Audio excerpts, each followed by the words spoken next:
this year's introduction of the Drugathon. I'm Alex and I want to show you how you can improve and design novel compounds with the BioSolveIT applications. So when you launch CESA and open up the Drugathon target file, you are presented with this beautiful fella here, namely NSP2 from the SARS-CoV-2 virus. So if you take a look to the left in the table, you will see that we have green and blue molecules already present in the structure. And to give you an idea where they come from, the green ones are actually extracted from already published PDBs. So those are X-ray fragment binders, as you will see, very small molecules that actually occupy this area on the right. And now to the second binding site, you will see blue molecules, which come from a small docking campaign that we did for you to give you some ideas about starting points to work with. So basically, we loaded 200,000 of building blocks and then docked them into a binding site predicted with CESA, namely this binding cavity here. You can already see how it actually fits there. And we've docked those 200,000 fragments and then scored them and subsequently selected 100 compounds. So those are cherry-picked selections, which represent an interesting starting points for you guys. What you will notice that all of those computed fragments, as I will call them from here on, contain a linker atom, namely R, or in light blue in the 3D. And they point, as you will notice, to the X-ray fragment binders. So this kind of like an idea where you can grow from, not necessarily, but this is what I recommend to do. And you will see that a lot of those structures already display very favorable interactions in the binding sites. So, many of them form H-bond interactions in this area, or also beautiful motifs that bind in this area. You will also maybe notice that we also have serine here. Is it serine? No, it's a threonine. So maybe also interesting if you want to consider some covalent parts here, like this one, during the design process. Okay, that's basically it. You have all the freedom to do whatever you want with them. You can start with the fragments on the right, so the X-ray fragments, or with the computed fragments on the left. You can also use your own libraries. So just go to CESA's menu and then load molecules and then select the compounds you want to work with, to dock them, improve them, whatsoever. You have all the freedom to design molecules in any possible way, so feel free to let yourself go and just enjoy the event for yourself. I prepared some examples for you to get an idea of what you can achieve with the software. So let's start ahead. Maybe I will just pick up with this guy. And if you want to do something within CESA, you have to take your molecule to the respective mode that you want to work with. Since I would like to edit my compound, add some structural features to that, I will now right-click on it and add it to the molecule editor. Once in the molecule editor, I can add atoms or exchange atoms. So maybe in this case, I would like now to grow into this binding site, so approach my X-ray fragment binder site.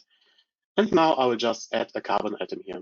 For this, I can just click on my linker atom and then select carbon, or use the C on my keyboard to do so.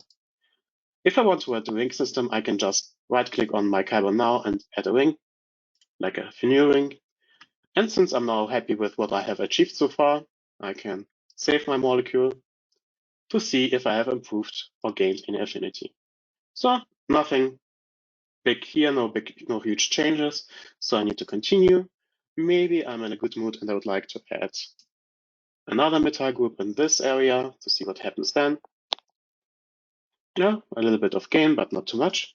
Maybe I'll just add a nitrogen there. Yeah, this one is pretty interesting. You can already see that we found a new interaction point here in this area for this amino group with a backbone.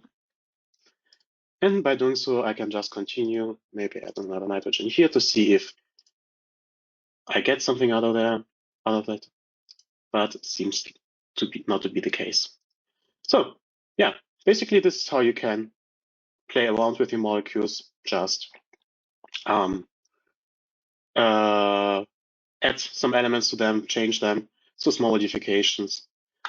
And if you want to actually check for the other potential binding poses, you can select all of them, right-click, check all. And since I would now like to dock them, I will take all of my compounds to the docking mode. So now they're all listed here. And if I now press the standard docking button, I will calculate per standard 10 poses here. Let's do that to check if we find other poses with better estimated affinity. Now I have calculated several poses. I would also love to score them.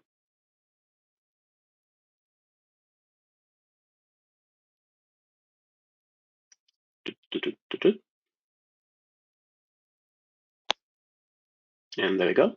I will now rank them by clicking on the column and see, well, it's almost the same as the pose that we have seen in the molecule editor. So now our compound has been docked. And this is how you actually dock compounds. Simply load them into the docking mode, then load molecules, and then dock your compounds with a simple click on the standard docking button. So this is also how you can screen your own in-house library during the Drugathon. So feel free to do this as well. If you would like to actually perform template docking, I will now remove my previous docking so it doesn't mess up stuff. I will use my initial starting fragment as a template. For this, I will click on it and set the molecule as a template here.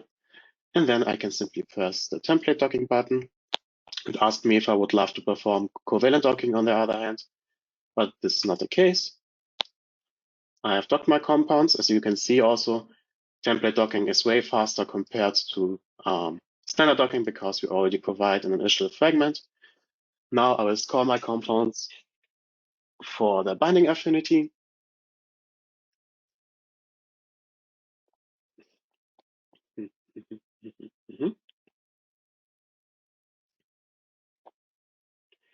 And there we go, our template-based docking results. So since we limited ourselves to some initial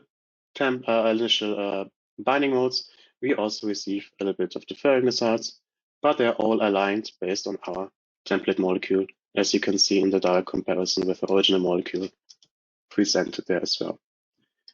As you saw, I zoomed in on my complex, so if you zoomed out too far or got lost on the way, you can always zoom back in with a spacebar. Okay, this was like the very the easiest way to dock your compounds and to design your stuff. We also have other ideas, also how to mine for relevant chemistry. So let's assume I would like to check if this compound is actually commercially available or present in one of our chemical spaces. For this, I will right now right-click on my compound, copy it to my clipboard as an SDF file. Then I will switch over to Infinity, our second platform of BioSolveIT. And in Infinity, you have two possibilities to screen ultra-large chemical spaces. One is our scaffold hopper module, which runs on the FTrees algorithm. What it does, it screens the whole chemical spaces that we offer, and in collaboration with our partners, for similar compounds based on pharmacophore features. So it's really interesting if you want to gather new ideas about somewhat related compounds, but not exactly what you've given the program as an input. So very interesting for scaffold hopping approaches and to discover new stuff for your projects. The other search algorithm that we provide to our customers and users of the software is actually the analog hunter. The analog hunter uses molecular fingerprints to screen for similar compounds. So if you're looking for something that is very, very, very related to your input molecule, this is the way to go. Now just jump into the analog hunter and select one of our partner's chemical spaces. In this case, I will just go with real space. And now I can simply copy and paste my molecule from CESA. And now I'll just go with 100 results. And when I push my button, I will dive into 36 billion of compounds that are commercially available and synthesizable to check which one of those compounds is also accessible for my project. It's also an important part of the Drugathon to find compounds that are actually commercially available and accessible, because we want to do a fast follow-up with those compounds and not work only with fantasy molecules. So therefore, we highly recommend to use Infinity to check if your compounds are actually available or not.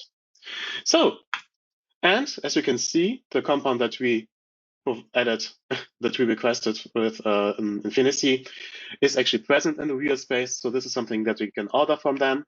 But also we can find close analogs to our compound, which contain maybe like a longer linker or a small variation in the functional group, and also some slight arrangements of the positioning here and there. So pretty cool stuff, and I highly recommend to use this to screen for interesting and related compounds. So what you can do from here, you can also just check all the molecules and then copy them as smiles, and then go back to CESA and load your molecules into the mode. First, let me maybe clear everything. And now I will copy paste my smile strings from Infinity and add them to the docking mode to fill it up with novel compounds. So the 3D coordinates will be generated on the fly. And now you can see that all of my previous compounds, including their name, are now also present in the docking mode. So, and now, taking from there, I could just start a standard docking campaign or also perform a template-based docking if I have a binder in my defined binding site. Okay, this is how you can operate Infinity to gather new ideas for your compounds.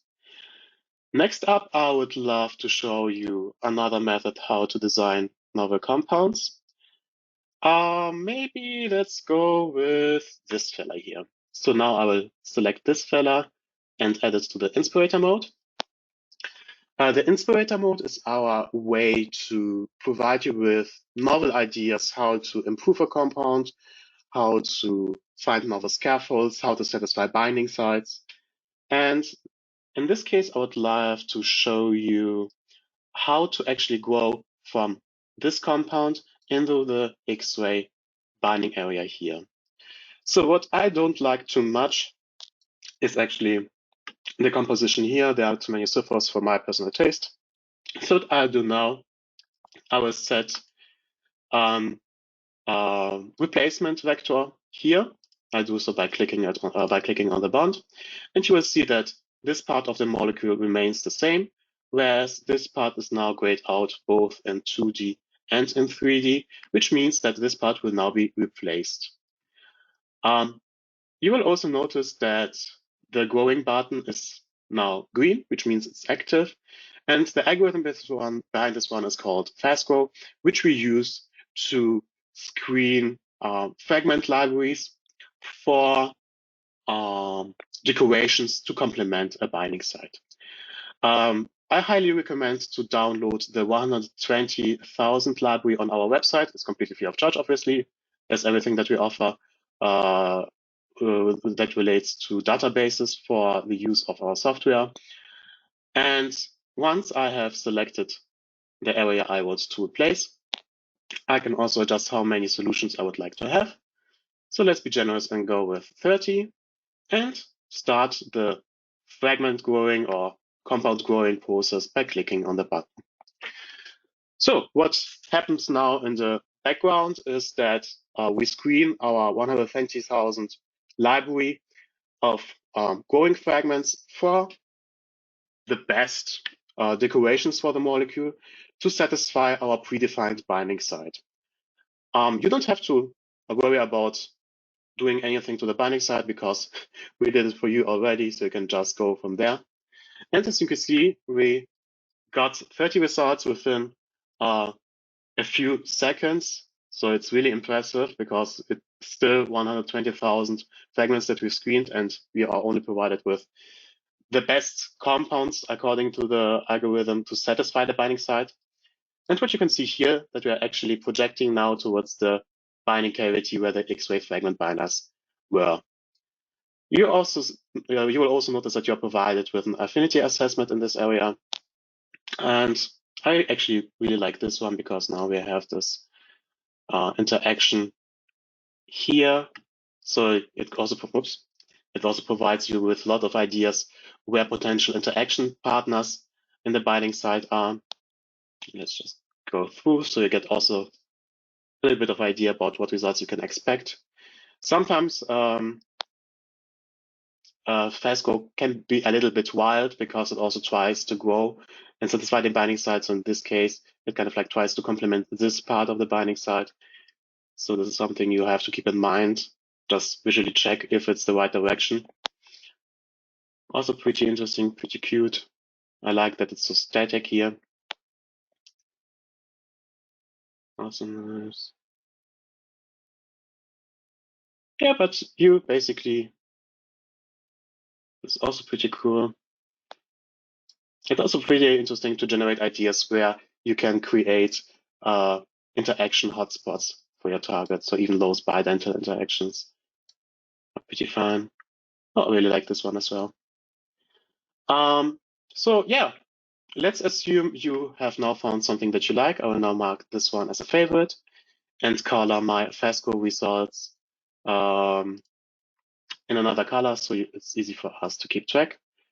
Now I would love to color all of them in maybe yellow so we can differentiate them. And let's assume you found something that you do like this one, and ask yourself, well, is there something else I can modify? So what you can do then, just right click on your compound and transfer to the Inspirator mode. So you tell it, hey, this is the compound I would like to work with. And what I will do now, I will actually try to replace this part of my molecule. So now I will keep the initial computated fragment and now the piperazine on the right, and thus try to exchange this middle part. What you will notice is now that recore or our co-replacement button is green, which means we can now use it. Let's just do it. And what it does, it goes into our 3D coordinate library that we call recore index and checks for the perfect replacement in this area based on pure geometry. So basically it says this should stick where it is and this should stick where it is. I just want to find something in this area to satisfy my needs based on the exit vectors. So now let's go down. So this was our last result from the growing step. And now let's check what we get here. Now it suggests us some highly flexible stuff. Highly flexible. What's interesting about recore or the index that I use now, namely the PDB index, those are experimentally observed 3D coordinates. So we went into the PDB, we extracted all of those PDB complexes and then cut them into small pieces to be used for the design process. So this comes of everything that is shown here comes from published X-ray data. So this is now more MedChem-like, as I would say. So some peptide-like structures here, a proline connecting both of them. So if you just work with a lot of results, you also get pretty fancy stuff every now and then. Sometimes it's also a little bit wild, but we all know how to assess those results. Yeah, Also something interesting. Sugarous. And yeah, this is how you can screen for replacements within your compound. It is kind of like limited. You can also just maybe go for smaller parts of the molecule that you would like to replace. So if you don't like this motif, you can just say, I would like to replace this one. Let's color or recall the results from the last one. Now in red, like this,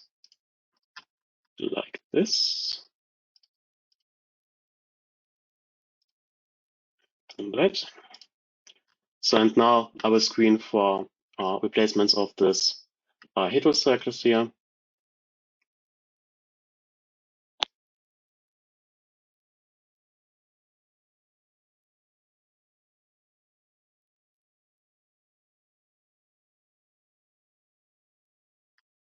And there we go. So no big surprises there because of the geometry. It's very likely that it will be a 5-membered ring. But still, you get the idea how to use it now.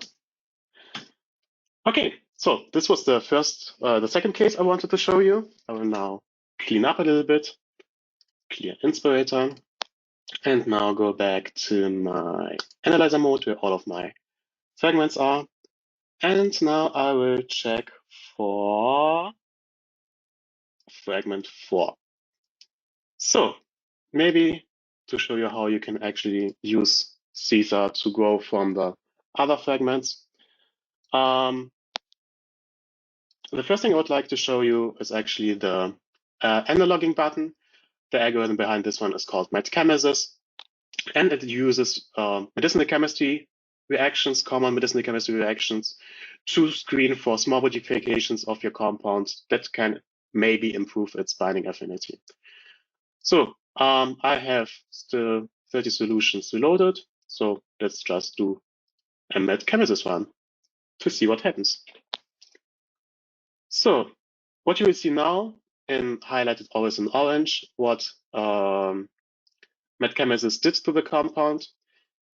So this is kind of like just screening for potential modifications at known bind at the molecule to check which one of those may actually even increase the binding affinity of the compound.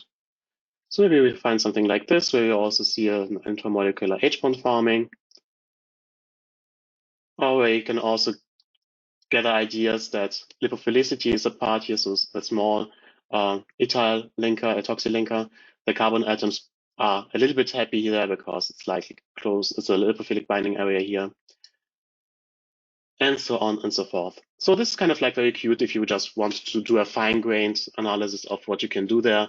It checks for bioisosters, it checks for space for addition of halogen atoms or metal groups. So it does a lot of fancy stuff, and some of it may be of interest to you as well to improve your compound. So let's color my Metchemesis results another color so we don't mess up. And there we go. So next, our main goal was actually to grow this compound. So what I would like to do now, I would like to do a fast grow search, but I want to make it a little bit more fine-grained. What I will do now, I will apply pharmacophore constraints. By clicking on this button, I can decide to add a new constraint. So this is my pharmacophore constraint, which is basically an obligation I place on my results.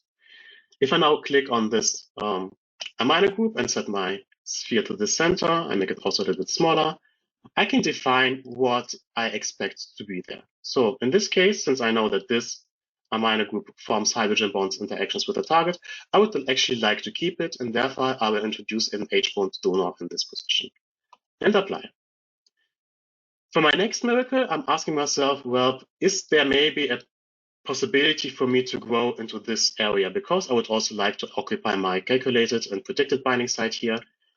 And for doing so, I will now maybe deselect this one and select the carbon here and the carbon here and place a constraint exactly in the center of the both defined heavy atoms.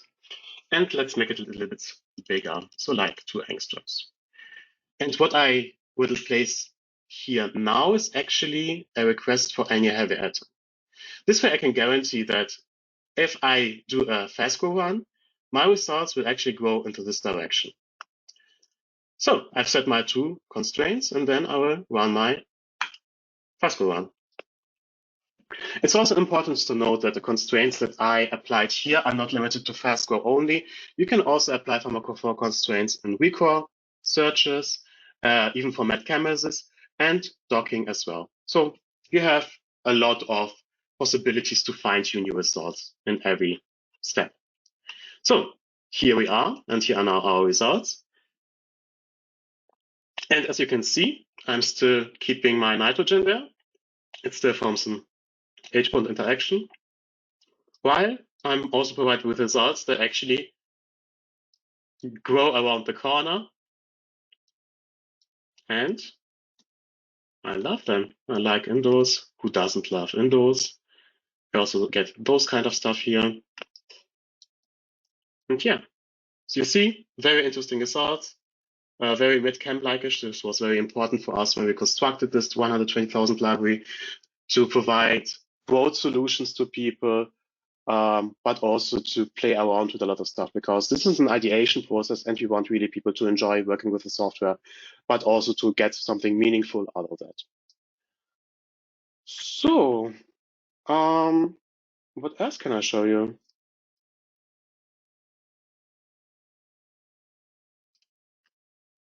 Oh, I really like this one. I have no idea why I do, but I really like this one. So maybe let's mark this one as a favorite. So the last thing I would like to show you is actually how to merge fragments. So maybe let's go back to the analyzer. And there was one fragment that I really liked, this one. So I'll now take my compound number 13 and add it to the Inspirator mode. I will turn off and delete all of my constraints because I don't like to see them now. And what I will do now, I would actually love to work with both those structures, namely this little fella here and this little fella, and to grow them into one single unit. So for this, I will now select this one and this one, this one and this one, and transfer both into the Inspirator mode.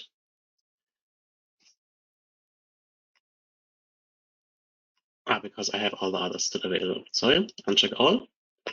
Now this one and Inspirator mode. Yeah, way cleaner. And what I would like to achieve now, I would actually like to merge this calculated compound fragment 13 with my designed X-ray fragment 4 with those small modifications here. And the way I would like to do it is actually by connecting it from the amino group here and replacing the R group here. And as you will see now, linking and merging became active, which is more or less very similar to our co-replacement, but this is what we use when we are working with 2 or more fragments. And if I now click on it, I will screen for the best geometrical shape that can connect my X-ray fragment with my computed fragment. Again, I'm screening actually millions of conformations in the background. So this is kind of like almost rocket science to retrieve those geometrically satisfying shapes within those large numbers of fragments. And also the funniest part is actually that the largest part of the time I'm actually investing in calculating the binding affinity. But as you can see, for me, this is a very satisfying result. Maybe I would tweak it a little bit here because I don't like this partial aminal structure, but still very MedChem-like. You can also get a little bit of something more steric, which I also do like, but we're losing binding affinity because of a required twist of the orientation. What do we have here? Yeah, it's also finish, I would say. Not overwhelming, but okay. And yeah, this is not too many rotatable bonds. This is interesting. But this is kind of like, again, what I love about Caesar, that you are provided with details on or potential ideas how to actually complement your binding site. So now we have this bidirectional interaction of the ligands with the backbone. So a huge thing there. Okay, I think this is like the most important part about how you can work with Caesar to achieve your dreams in the compound design process. Just a few last words, a few tips and tricks. Always consider that the green spheres indicate that a heavy atom contributes to the binding affinity in a good way, so it increases the binding affinity, which is good for us. Red spheres mean that this atom is a little bit unhappy, so maybe there's something you should do about that. What's also a good idea is always to check for torsions.